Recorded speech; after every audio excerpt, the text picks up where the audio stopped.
Halo teman-teman, Israel dikenal dengan pendekatan inovatif dalam hampir semua aspek kehidupan, terutama dalam pengelolaan air. Mengingat kondisi geografis negara ini yang terbatas, Israel telah mengembangkan jaringan pasokan air yang terdiri dari pipa-pipa, saluran, terowongan, dan waduk yang membentang sepanjang bermil-mil, dilengkapi dengan stasiun pemurnian air yang canggih. Meskipun air adalah sumber daya yang sangat berharga, Israel terkadang mengalirkan sejumlah besar air ke padang pasir. Tentu saja, negara ini tidak bertujuan menciptakan krisis kemanusiaan dengan membuang-buang air berharga untuk hal-hal yang tidak berguna. Ada banyak kegiatan yang jauh lebih menarik dan bermanfaat yang dilakukan dengan air tersebut. Mari kita telusuri lebih dalam apa yang sebenarnya terjadi di Gurun Negev, Israel. Kondisi di Gurun Negev cukup mirip dengan gurun-gurun keras lainnya di seluruh dunia. Suhu maksimum harian rata-rata sepanjang tahun berkisar antara 88 derajat Fahrenheit hingga 77 derajat Fahrenheit, tergantung pada bagian padang pasirnya. Sementara itu, suhu minimum harian rata-rata berada di antara 66 derajat Fahrenheit hingga 57 derajat Fahrenheit. Namun, pada waktu tertentu di Negev, cuaca bisa menjadi sangat panas hingga hampir tak tertahankan, terutama selama bulan-bulan musim panas, dengan suhu dapat mencapai hampir 122 derajat Fahrenheit. Mengenai presipitasi, Negev adalah gurun yang khas, sehingga curah hujan di bagian selatannya praktis tidak ada. Situasi ini sangat suram di musim panas, di mana umumnya tidak ada presipitasi sama sekali. Selama sisa tahun, total curah hujan tidak melebihi 2 inci, dengan rata-rata hanya sekitar 0,9 inci hujan yang turun setiap tahun di bagian utara. Di bagian utara, keadaan sedikit lebih baik. Meskipun selama musim panas tidak ada hujan, di waktu lain dalam setahun curah hujan dapat mencapai antara 1,6 hingga 2 inci, yang tergolong tinggi untuk wilayah ini. Rata-rata tahunan di bagian Negev ini lebih dari 8 inci. Sebagai perbandingan, Gurun Sahara hanya menerima sekitar 4 inci hujan setiap tahun, jadi Negev Utara bisa dibilang sedikit lebih beruntung. Medan gurun sebagian besar terdiri dari bukit pasir, beberapa di antaranya dapat mencapai ketinggian hingga 100 kaki, bersama dengan pegunungan berbatu dan kawah yang dalam. Meskipun vegetasinya jarang, ada beberapa semak-semak kecil dan sesekali pohon pendek yang mencoba beradaptasi di lingkungan yang keras ini. Tahukah Anda apa tantangan terburuk yang dihadapi Gurun Negev bagi Israel? Mari kita lihat total luas negara Israel yang hanya sekitar 8.100 mil persegi, angka yang terbilang sangat kecil. Dalam hal luas daratan, Israel berada di peringkat ke-148 di dunia. Menariknya, Gurun Negev sendiri mencakup sekitar 5.000 mil persegi, yang berarti daerah berpasir dan berbatu dengan vegetasi terbatas ini menempati lebih dari setengah total lahan negara. Dalam situasi ini, Israel harus menemukan cara untuk memanfaatkan lahan yang dalam keadaan normal tidak akan mendukung kegiatan yang produktif. David Ben-Gurion, seorang tokoh penting dalam sejarah Israel, selalu menekankan pentingnya pengembangan Negev. Meskipun ia tidak hidup untuk menyaksikan perubahan radikal yang terjadi, akhirnya gurun tersebut mulai bertransformasi. Perubahan ini tidak mungkin terjadi tanpa upaya negara untuk menyediakan daerah gurun dengan pasokan air yang cukup. Israel mulai mengembangkan sistem pasokan air nasional yang bertujuan untuk mengalirkan air dari waduk terpenting negara, yaitu Danau Galilea, ke pusat-pusat yang padat penduduk dan bagian selatan negara yang kering. Proyek ini, yang selesai pada tahun 1964, menciptakan sebuah sistem sepanjang sekitar 80 mil yang terdiri dari pipa-pipa besar, saluran terbuka, terowongan, waduk, dan stasiun pompa yang mampu memompa hingga 19 juta galon air per jam, atau setara dengan 4,49 juta galon per hari. Dengan inovasi ini, Israel telah berhasil mengubah wajah Gurun Negev, menjadikannya lebih produktif dan layak huni.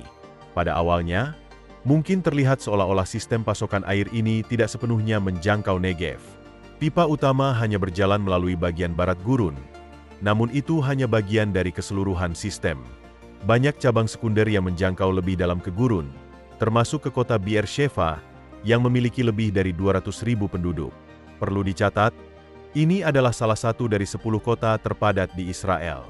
Ratusan ribu orang tinggal di kota gurun ini, yang menunjukkan seberapa efektif sistem pasokan air tersebut dalam mengubah wilayah yang dulunya keras menjadi tempat yang layak huni. Air dipasok ke gurun hingga waduk air tawar dan Danau Galilea, meskipun baru-baru ini mengalami kekeringan. Tingkat sumber daya air tawar terus dipantau, dan solusinya adalah mengandalkan rencana desalinasi. Kapasitas desalinasi dimulai dari 23 miliar galon dan dapat mencapai hingga 39 miliar galon di stasiun paling maju yang dikenal sebagai Sorek. Sebagai hasilnya, orang Israel menghubungkan setiap stasiun ke sistem air utama melalui infrastruktur senilai $250 juta. Danau Galilea mulai diisi ulang dengan air dari Laut Mediterania, yang berarti Gurun Negev kini menerima ratusan juta galon air yang sebelumnya tidak dapat digunakan. Sistem pasokan air utama Israel bukan hanya sekadar infrastruktur besar, tetapi juga solusi yang sangat efektif. Kehilangan air dalam sistem ini hanya sebesar 3%. Sebagai perbandingan, di Inggris angka tersebut mencapai 20%, di Bulgaria 50%, dan di Rumania 70%. Artinya, hampir setiap galon air yang didesalinasi dari Laut Mediterania digunakan secara optimal. Negev juga mendapatkan airnya dari sumber bawah tanah, khususnya dari akuifer gunung. Ini adalah sumber yang dapat diandalkan, yang berarti jumlah air yang dapat diambil tanpa membahayakan adalah sekitar 95 miliar galon per tahun.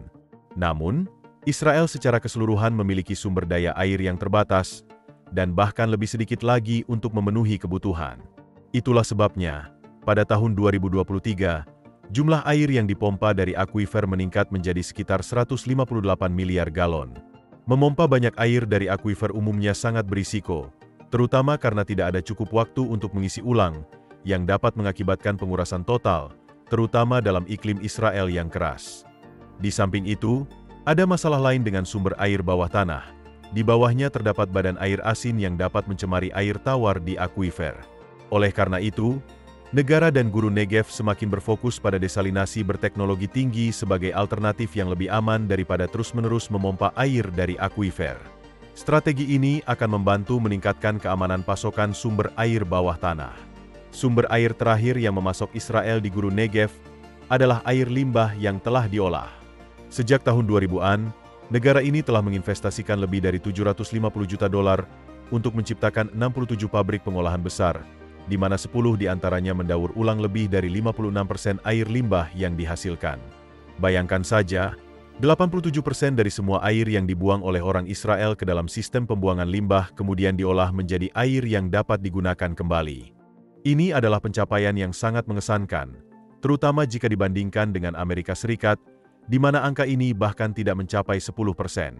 Sistem reklamasi utama di Israel, yaitu pabrik Shafdan yang terletak di daerah Tel Aviv, mengolah sekitar 97 juta galon air limbah setiap hari. Sebagian dari air yang diolah ini kemudian dialirkan ke Negev.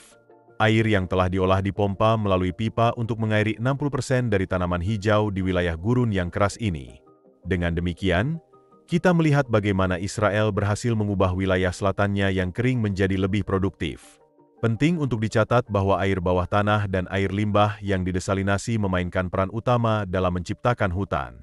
Ya, Anda tidak salah dengar. Bagian dari gurun kering Israel telah diubah menjadi ruang hijau, di mana pepohonan kini tumbuh subur. Ini adalah hutan Yatir, yang terletak di bagian utara Gurun Negev dan mencakup area seluas 11 juta meter persegi, sebuah rekor sebagai hutan terbesar yang pernah ditanam di Israel. Jumlah total pohon yang ditanam di daerah ini mencapai angka luar biasa, yaitu 4 juta. Jika tidak ada upaya penghijauan ini, kawasan tersebut kemungkinan hanya akan menjadi rumah bagi semak-semak rendah seperti sage Yerusalem dan rumput roti berbulu. Kini, 90% dari hutan ini terdiri dari pinus Aleppo. Namun, penting untuk dicatat bahwa penanaman pohon-pohon ini bukan hanya untuk keindahan atau menciptakan ilusi hutan konifer di tepi gurun. Hutan Yatir ditanam untuk tujuan yang jauh lebih besar dan penting, menghentikan penyebaran gurun. Hutan ini, yang telah ditanam selama 60 tahun, masih tetap hijau dan segar, berfungsi sebagai penghalang bagi pasir Gurun Negev agar tidak meluas lebih jauh. Secara harfiah, hutan ini berfungsi sebagai dinding yang menghalangi karbon di udara, bertindak sebagai perangkap karbon yang efektif. Selama lebih dari 15 tahun, penelitian telah menunjukkan bahwa hutan Yatir menyerap sejumlah besar karbon, dengan efisiensi yang serupa dengan hutan di daerah yang lebih basah. Namun, manfaat hutan ini tidak berhenti di situ. Hutan Yatir juga berkontribusi terhadap curah hujan lokal yang langka, mengurangi penguapan dengan menghalangi sinar matahari dari air yang ada. Orang-orang Israel yang inovatif tidak bisa menahan diri untuk tidak memanfaatkan hutan ini untuk penelitian. Misalnya, hutan Yatir merupakan bagian dari proyek jaringan Flux NASA yang mencakup menara meteorologi mikro untuk mengukur pertukaran karbon dioksida, uap air, dan energi antara ekosistem daratan dan atmosfer. Institut Arafah untuk studi lingkungan juga beroperasi di sini, fokus pada tanaman seperti kurma dan anggur yang tumbuh di sekitar hutan. Namun, tentu saja, ada tantangan yang dihadapi. Meskipun hutan telah tumbuh selama 60 tahun, para ilmuwan menemukan bahwa sekitar 5 hingga 10% dari hutan mengalami kematian akibat serangkaian kekeringan ekstrim dalam dekade terakhir. Lebih lanjut, hutan tidak pulih dengan baik karena masalah iklim yang berkelanjutan serta penggembalaan domba dan kambing yang seringkali memangsa pohon-pohon muda. Masalah lain yang perlu diperhatikan adalah bahwa pohon, tidak peduli seberapa baiknya, tidak selalu menjadi solusi ideal. Daerah di mana hutan Yatir ditanam sebelumnya tidak pernah berupa hutan, sehingga spesies lokal lebih beradaptasi dengan semak-semak yang sesuai untuk lanskap terbuka. Selain itu, penggunaan mesin berat dan herbisida saat menanam pohon dapat merusak tanah yang rapuh, menghancurkan kerak tanah yang penting, dan mengganggu ekosistem kecil yang mendukung serangga, reptil, dan burung. Pertanian di Israel berjalan dengan sangat baik, meskipun secara umum, pertanian sudah cukup berkembang di seluruh negara. Israel adalah salah satu produsen susu sapi paling efisien di dunia, dengan rata-rata menghasilkan 3.430 galon per sapi, dibandingkan dengan 2.640 galon di Amerika Utara dan 1.580 galon di Eropa.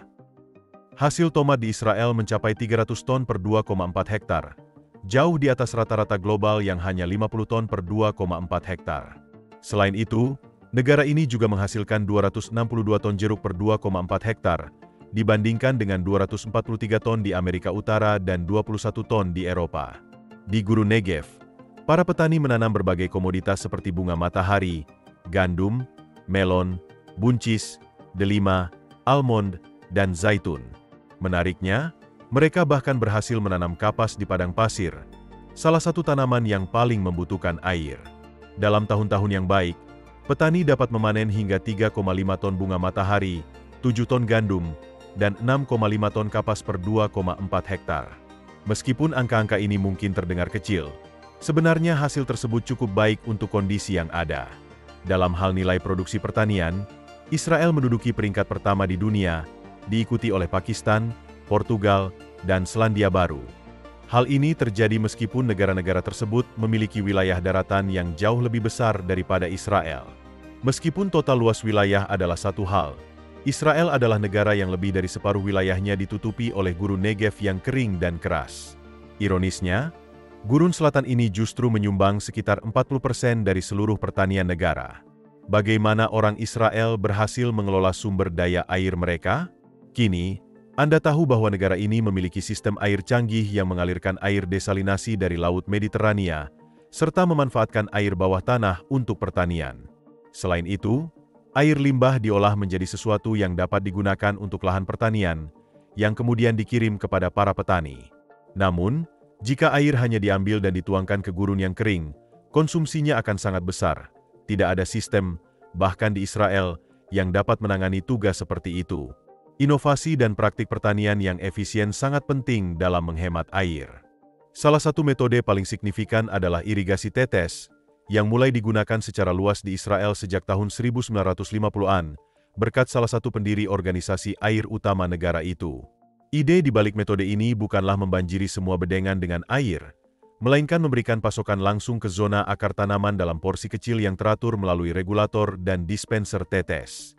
Irigasi tetes menawarkan banyak manfaat, seperti penggunaan air yang lebih efisien, pengurangan erosi, dan pengendalian pertumbuhan gulma. Meskipun ada satu kelemahan, biaya yang lebih tinggi dibandingkan dengan metode irigasi tradisional. Dalam konteks pertanian di Negev, kelemahan ini tidak menjadi masalah besar. Berkat irigasi tetes, negara ini dapat memenuhi kebutuhan pangan sendiri dan bahkan mendapatkan keuntungan dari ekspor. Selain itu, Israel juga terlibat dalam budidaya ikan, yang tidak hanya menghasilkan uang tetapi juga membantu memberi makan populasi.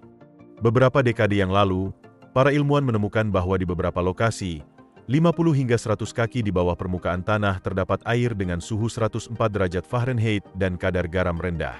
Ribuan tahun yang lalu, Padang pasir ini jauh lebih basah, dengan hujan yang turun dan air yang meresap ke dalam tanah, membentuk lingkungan ideal untuk spesies ikan seperti nila, baramundi, ikan lele, ikan gupi, dan ikan badut. Ikan-ikan ini tidak hanya dibesarkan untuk konsumsi, tetapi juga dilepaskan ke dalam air, di mana mereka melepaskan metabolit yang sangat bergizi bagi tanaman. Air yang diperkaya ini kemudian digunakan untuk menanam tanaman, di mana mereka menyerap metabolit melalui akar, secara efektif membersihkan air dan mengembalikannya ke hampir keadaan aslinya, sebuah sistem loop tertutup yang cerdas. Salah satu peternakan ikan komersial di Gurun Negev memiliki kapasitas produksi 2.000 ton baramundi per tahun, terletak di lahan seluas 86 hektar di atas sumber air panas bumi dengan suhu 98 derajat Fahrenheit. Air tersebut dipompa ke dalam sistem internal untuk digunakan dalam budidaya baramundi, dan sejumlah kecil air dibuang keluar lokasi, memulai perannya dalam pertanian. Dengan bantuan sistem khusus, air tersebut kemudian digunakan kembali untuk irigasi kebun zaitun di dekatnya. Mari kita ingat kembali David Ben-Gurion, yang berharap bahwa bagian selatan guru negara ini pada akhirnya akan membantu wilayah utara dalam hal desalinasi dan energi terbarukan. Ia percaya bahwa selatan dapat berkontribusi secara signifikan, karena mereka telah mempelajari cara memanfaatkan air di daerah tersebut. Mungkin Ben-Gurion tidak menduga bahwa teknologi Israel akan digunakan oleh seluruh dunia. Namun, bagaimana dengan energi dari Gurun Negev? Wilayah ini menerima banyak sinar matahari dan memiliki lahan luas yang cocok untuk proyek-proyek energi solar. Salah satu contoh utama adalah pembangkit listrik Ashalim, yang terletak di selatan, dekat kota Beersheva, yang merupakan salah satu kota terpadat di Gurun Negev. Pembangkit ini terdiri dari 3 bagian, masing-masing menggunakan teknologi yang berbeda. Bagian pertama adalah pabrik palung parabola dengan kapasitas 121 megawatt. Di sini, banyak reflektor digunakan untuk memusatkan sinar matahari ke pipa yang berisi fluida pemindah panas. Energi termal dari sistem ini dapat disimpan hingga 4,5 jam. Bagian kedua adalah menara kolektor yang dilengkapi dengan 50.600 objek heliostat yang memfokuskan sinar matahari ke arah menara tersebut. Setiap menara secara otomatis menyesuaikan posisinya mengikuti pergerakan matahari untuk memantulkan jumlah sinar matahari yang optimal. Output dari sistem ini mencapai 320 gigawatt energi per tahun. Menara ini, yang tingginya mencapai 853 kaki, merupakan yang tertinggi di dunia dari jenisnya hingga baru-baru ini. Meskipun tinggi menara mungkin tidak terlalu berarti bagi mereka yang tinggal di dekatnya dan para petani yang bekerja di ladang, ada fakta yang lebih penting. Stasiun ini menghasilkan 320 GWh energi setiap tahunnya, cukup untuk memberi daya pada 120.000 rumah dan menyediakan banyak energi untuk kebutuhan pertanian. Situs ketiga adalah stasiun fotovoltaik, yang mungkin tidak terlalu mencolok dalam hal kapasitas, hanya memiliki 30 MW. Namun, stasiun ini berfungsi sebagai sumber energi tambahan baik bagi penduduk setempat maupun untuk penghijauan Gurun Negev. Ben-Gurion memandang masa depan dengan optimis ketika ia menyatakan bahwa Negev akan menjadi ujian bagi potensi kreatif dan inovasi energi Israel. Meskipun ia mungkin tidak tahu seberapa baik Israel akan menghadapi ujian tersebut, saat ini kita dapat mengatakan dengan pasti bahwa negara ini telah menghadapinya dengan sangat baik. Terima kasih telah menonton dan sampai jumpa.